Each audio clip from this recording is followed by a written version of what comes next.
Yun guys, good morning sa inyo lahat. Yan for today's video guys. So nandito tayo kay Premium Bikes Corporation. At ang ating tatalakayin ngayon guys ay ang ating bagong si yang nagpa-plus sa yung screen, si Yamaha Gravis 125 2025 model. Yan, kung mapapansin niyo guys, napakaganda at bagong-bago ang ating unit.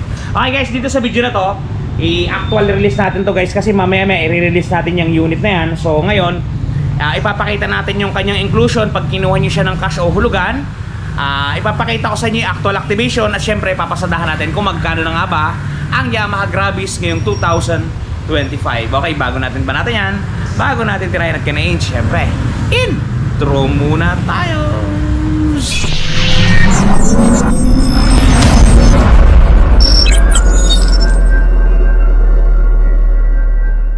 Okay guys, without further ado, ito yung ating Yamaha Gravis 125 2025 model. Ang kulay na nasa harapan nyo guys ay color matte brown. Yan, kung mapapansin nyo, matte brown siya. Bali dalawang available color na to, si matte brown at saka yung dark gray. Yan, ito guys yung ating matte brown, napakaganda. Meron siya ditong blue lens, kagaya ng dating, hindi naman siya nawala. Yan, tapos ang ating gulong yan by 12. Pero ito guys, hindi pa rin nila na-upgrade, hindi pa rin naalis tong tungkil na nakaabang dito. I don't know why. Yan, hindi nila binago, hindi nila enlist. Yan, yung ating stickers, decals, yan, napakasimple lang. Dito naman sa ating funnel board, yan, fully digital na tayo. Mamaya i-activate natin yan guys para makita ninyo. At dito guys, nandito yung ating fuel tank. Meron tayong maliit na bulsa din Meron tayo ditong charger port. Yan. Tapos ganito yung itsura ng susian natin. At ganito yung itsura ng susi ng ating Gravis. Yan. Alright. Ngayon guys, ipapakita ko sa inyo naman yung laman ng ating U-Box para alam ninyo kung anong mga itsura ng mga nilalaman na ito pag ginuha ninyo. So guys, una sa lahat, first and foremost, ito yung battery nya. Ipapakita ko sa inyo guys. Tanggalin ko lang saglit. Yan. Para alam niyo kung anong itsura ng baterya ng inyong unit. Ito guys, ang itsura ng baterya nya, Yuasa. Kamukha ng baterya to guys ng Honda Click. Halos hawig sila. Yan. Yuasa siya. Maintenance free. Tapos meron tayo dito sa plastic. Papakita ko sa inyo. Ito guys, ito yung magmimistulang takip mamaya ng ating baterya. Diyan nakalagay yan. Diba? Sumunod, ay nalaglag na. Sumunod yung ating tools guys, ito lang ha. Screw lang. Yan, yun yung ating tools, wala nang iba.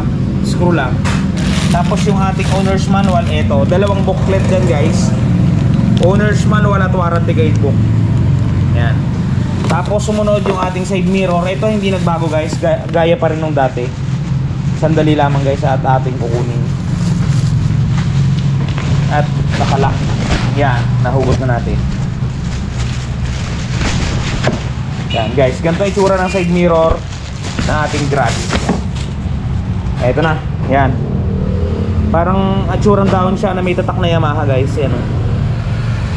All in all, yun yung kanyang mga inclusion. At syempre pag installment yan, meron tayong free helmet. Tapos ito mga pala itsura ng bangko niya guys, pakita ko sa inyo. May design na to.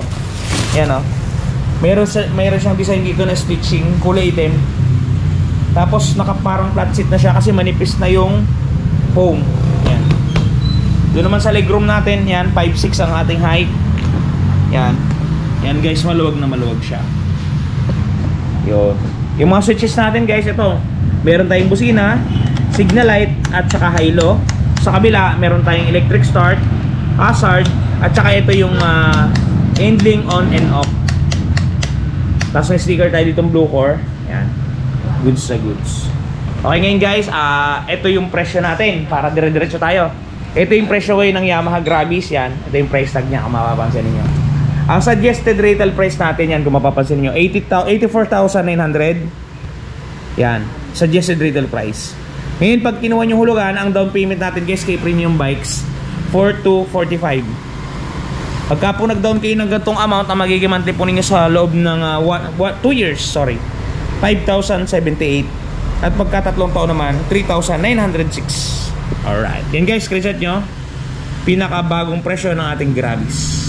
Okay guys, ngayon naman ay i-activate natin yung unit para mapakinggan nyo yung andaran niya. Okay guys, ngayon i-activate na ng ating kasamang si Joven Fiesta. Yan.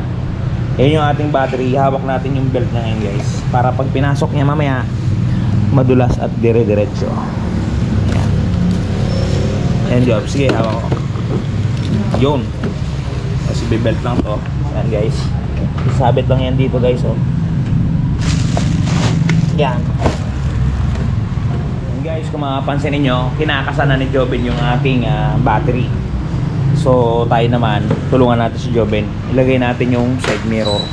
O, di ba ka? Ayan. Alisin muna natin itong price tag. Doon sa mga kukuha ng unit guys ha, available sa atin lahat ng gusto ninyong unit. Basta mga branded, yan, meron tayo yan. Goods to goods tayo yan. Mahirap ikabit guys, mamaya na lang. Ayan natin si Joben. Ayan guys, may nagdodokumento, yan. Si Raymark at si Joy. Ayan guys. Activate mo na boy? Yes sir. Isusi muna natin, pakita natin sa viewers ang itsura. Ayan guys, na-activate na natin ha. Yun. Ayan guys, kung mapapansin nyo, fully digital tayo. Andito yung gasoline gauge, andito yung odometer, speedometer, yung mga indicator na sa taas. Ayan, ngayon naman, pinakabit ni Joben ang ating side mirror. Ayan. Goods. Goods na goods. Kunin pa natin yung isa. Ayan. Tapos mamaya lalagyan natin ng gas. And guys, kompleto na. Lalagyan na lang ni Joben ng gasolina. Andiyan yung tangke natin. Oh. Okay ba Jobs? Ayan, masakit ang ngipin niya guys. Ayan. 1 litro yung gasolina natin. Premium yan. Wala kasi dito guys na kulay green, malayo. Meron pero malayo. So hindi applicable. Red na lang tayo. Pwede naman yan. Lalagyan na ng gasolina ni Joben Pies. Guys, yung ganda. So start natin ngayon. Yan. Ayan na mag-start. Yan guys, 1 click. Ayan andaran niya oh. Nakinggan nyo ha.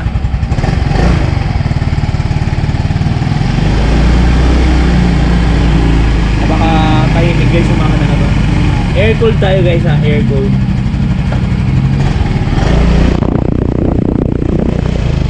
Muffler na to guys, parang hawig ng muffler ng Mio Gear. Kung mapapansin niyo, parang hawig siya. Parang siya na nga talaga yung muffler ng ating Mio Gear. Pero almost talagang magkakamukha naman talaga yan. Yun guys, oh, totally maandar na to. Yan, napakatahimik ng ating makina. Yeah. Guys, yun nga pala, maisingit ko lang sa mga namumroblema ng mga gas-gas. Yan. For example, namumroblema ka dun sa gas-gas ng iyong motorsiklo. Ngayon eh, syempre, wala kang budget pang repaint kasi mahal ang per panel. So meron tayong touch paint guys, nasa napakamurang halaga lamang. Ito guys, puno din niyo. The long wait is over. Ito guys, dun sa mga namumroblema na mga gas ng kanilang mga minamahal na motorsiklo, nandito na ang touch paint ni Wash Body. Napakadaling i-apply. Parang sumusulat ka lang sa papel, isusulat mo lang dun sa mismong nagasgasan at talagang sasabay na siya sa pinakakulay ng inyong pairings. Yan, kung mapapansin niyo ang before at after natin, mistulang na bura ang mga pinagdaan ng gasgas. Ang mga natamo na hindi sinasadyang galos ay mistulang na bura. Yan, kung mapapansin niyo, halos bumalik talaga sa original. Guys, pati pag-package nila nito papunta sa mga lugar ninyo ay talagang napaka-safety. Kung mapapansin niyo, talaga namang safe na safe ang package na bibilin nyo sa kanilang Shopee Shop. Kaya kung ako sa inyo, try nyo na ang touch paint ni Wash Body. Yun guys, yan yung touch paint ni Wash Body. Napakamura yan at napakadaling bumili. Paano bumili? Meron tayong description box. May mga nakatag ako dyan na item o product. Diyan na lang kayo mamili guys. Didiretso na kayo sa kanilang Shopee Shop. Doon sa mga gusto mag-apply by online, may naka-paste din dyan na link ng online application. Pindutin nyo lang guys at i-type nyo lang na kay Siron TV kayo naggaling para syempre ma-monitor natin kung ilan ba yung nag-a-apply na nagmumula sa atin. Yan guys, yung touch paint nga pala na yan, kahit saang motor yan guys, available yan ha. Yan, kahit saang motor dyan, available yan. Mamimili lang kayo kung anong kulay yung preparado ninyong takpan o burahin. Okay guys, yun. Sana nakatulong sa inyo yung video ngayon. Ingat kayo palagi at palagi po kayo magpapakasaya. Siron TV, shoo!